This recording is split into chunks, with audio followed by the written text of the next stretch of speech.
రెండేళ్లు ఒప్పుకోబట్టింది. ఇప్పుడు నిలదీసే పరిస్థితి మనం చూస్తా ఉన్నాం. అంటే ఇక ప్రజలు నిలదీస్తున్నారని డైవర్షన్ టాక్టిక్స్. నిన్న నాకు సిట్ నోటీస్ ఇచ్చిండు, ఇంకా ఇయాల్లో రేపు కేటీఆర్కి ఇస్తాడు. గంతే కదా నువ్వు ఇచ్చేది, వచ్చిందా? గంతే చేస్తాడు. ఎందుకంటే కేటీఆర్ గారు ఒకవైపు గట్టిగా నిలదీస్తుండు, ఇంకొక వైపు నేను అడుగుతా ఉన్నా, సమాధానాలు లేవు. నీ బొగ్గు కుంభకోణంలో నీ బామ్మర్దికే నువ్వు సాయం చేసినావు, నీ సంగతి ఏంటంటే దాని మీద సమాధానం లేదు. సిట్ నోటీసులు పంపుతుంది, ఇక ప్రేమలేఖలు. భయపడతాం అనుకుంటున్నావా? నువ్వు ఎన్ని నోటీసులు ఇచ్చినా బిడ్డ నిన్ను ప్రశ్నిస్తూనే ఉంటాం.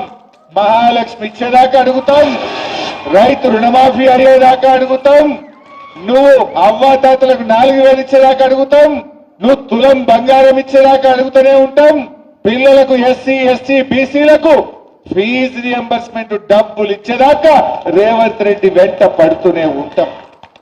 నువ్వు ఎన్ని నోటీసులు ఇచ్చినా, నువ్వు ఎన్ని అటెన్షన్ డైవర్షన్లు చేసినా నీ వెంటనే పడతాం. ఏందన్నట్టు మనం మున్సిపల్ ఎన్నికల్లో పనిచేసుకోవద్దు, ఇక ఈ సిట్ నోటీసులు ఇచ్చి దాని చుట్టే తిరగాలి.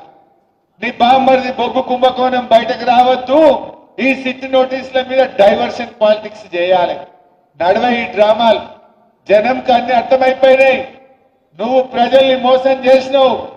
పైసలు లేవని ఒక దిక్కు అంటాడు, ప్రత్యేక విమానాలల్లా విదేశాలు తిరుగుతున్నాడు, ఢిల్లీ తిరుగుతున్నాడు. ఈయన ఫుట్బాల్ ఆడడానికి స్టేడియంలు కట్టుకుంటున్నాడు. ఈయన ఫుట్బాల్ ఆడడానికి సింగరేణి నుంచి 10 కోట్ల రూపాయలు తెచ్చుకొని ఈయన ఫుట్బాల్ షోకులు నెరవేర్చుకుంటుండు. మొన్న 100 కోట్లు ఖర్చు పెట్టిండు ఫుట్బాల్ మీద. 100 కోట్లతో 10 స్కూళ్లు కట్టకపోదుమా? పైసలు లేవంటావు, నీ ఫుట్బాల్ కోసం 100 కోట్ల రూపాయలు ఖర్చు పెట్టవా రేవంత్ రెడ్డి? నీ షోకుల కోసం ఖర్చు పెట్టవా రేవంత్ రెడ్డి? మనం చూస్తలేమా? నిన్న మొన్న వాటాల పంచాయతీ పడి మంత్రులే ఇవాళ కొట్లాడుకుంటున్నారు. వాటాల కోసం రోడ్డు మీద పడతా ఉన్నారు.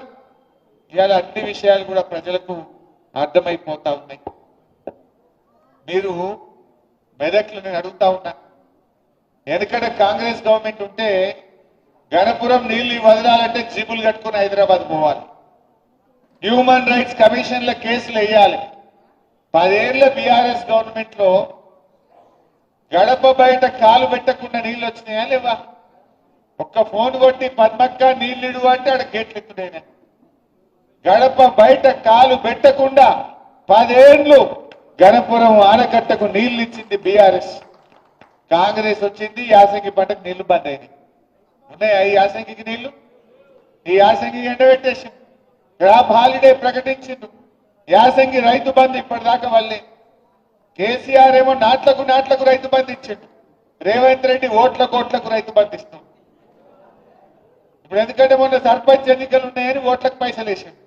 ఇప్పుడు ఊర్లలో ఓట్లు లేవు కదా, ఊర్లలో బంద్ పెట్టిండి. ఇప్పుడు టౌన్లో సీరియల్ వస్తుండే. ఆయనకే తెలివి ఉందనుకుంటుండు. ప్రజలు నీకంటే తెలివైన వాళ్ళు రేవంత్ రెడ్డి.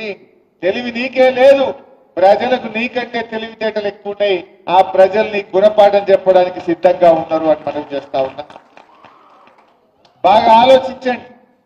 ఇలా మెదక్ అభివృద్ధిలో ముందుకు సాగాలంటే మన బీఆర్ఎస్ అభ్యర్థులు గెలవాల్సిన అవసరం ఉంది. కేసీఆర్ గారు ఎంతో ఆలోచించి కొత్త జిల్లాలు ఏర్పాటు చేసింది. ఇలా కాంగ్రెస్ వాళ్ళు జిల్లాలు రద్దు చేస్తారట. మెదక్లో ఎవరైనా కాంగ్రెస్ పార్టీకి ఓటేయడం అంటే మన జిల్లాను మనం వద్దనుకోవడమే. మన జిల్లా రద్దు చేస్తానన్న రేవంత్ రెడ్డికి ఓటేయడం అంటే మన ఏళ్ళతో మన కన్ను పొడుచుకోవడమే. మెదక్ జిల్లా ఉండాలనా పోవాలనా? ఉండాలనా పోవాలనా? ఉండాలంటే కారు కోటేయాలి, కాంగ్రెస్ చిత్తుగా ఓడగొట్టాలి. అప్పుడు మన జిల్లాల తెరువు రాడు. మన జిల్లా తెరువు రేవంత్ రావద్దంటే, రేవంత్ జ్ఞానోదయం కావాలంటే కాంగ్రెస్ పార్టీని ఓడించాలని చెప్పి నేను మెదక్ ప్రజలందరికీ కూడా ఈ సందర్భంగా పిలుపునిస్తా ఉన్నా. మెదక్ అయినా, నర్సాపూర్ అయినా, రామాయణపేట అయినా, తూప్రాన్ అయినా 4 మున్సిపాలిటీలు గులాబీ జెండా ఎగిరి తీరాలని చెప్పి కూడా నేను ఈ సందర్భంగా పిలుపునిస్తా ఉన్నా. నాకు నమ్మకం ఉంది తప్పకుండా ఈ 4 మున్సిపాలిటీలు కూడా బీఆర్ఎస్ గెలిచి తీరుతుంది. అసలు కాంగ్రెస్ వచ్చినాక మున్సిపాలిటీల్లో బుగ్గలు కూడా వీధి దీపాలు కూడా వెలుగుతలేవు, చెత్త కూడా సరిగా ఎత్తుతున్న పరిస్థితి లేదు, కొత్తగా రోడ్ వేసిన పరిస్థితి లేదు, మొత్తం పారిశుద్ధ్యం లోపించింది. ప్రజలు డయేరియా, అంటు రోగాలు, విష జ్వరాల బారిన పడి ఇలా నానా ఇబ్బందులు పడుతున్నటువంటి పరిస్థితి ఉన్నది. ఇంకా గొప్పతనం ఏంటంటే దీనికి మున్సిపల్ మంత్రి రేవంత్ రెడ్డి, ఆయన శాఖలోనే ఇంత దారుణమైనటువంటి పరిస్థితులు ఇవాళ ఈ రాష్ట్రంలో నెలకొన్నటువంటి పరిస్థితి ఉన్నది. నేను మీ అందరినీ కూడా కోరేది ఒక్కటే, దయచేసి అందరూ కలిసిమెలిసి పనిచేయండి.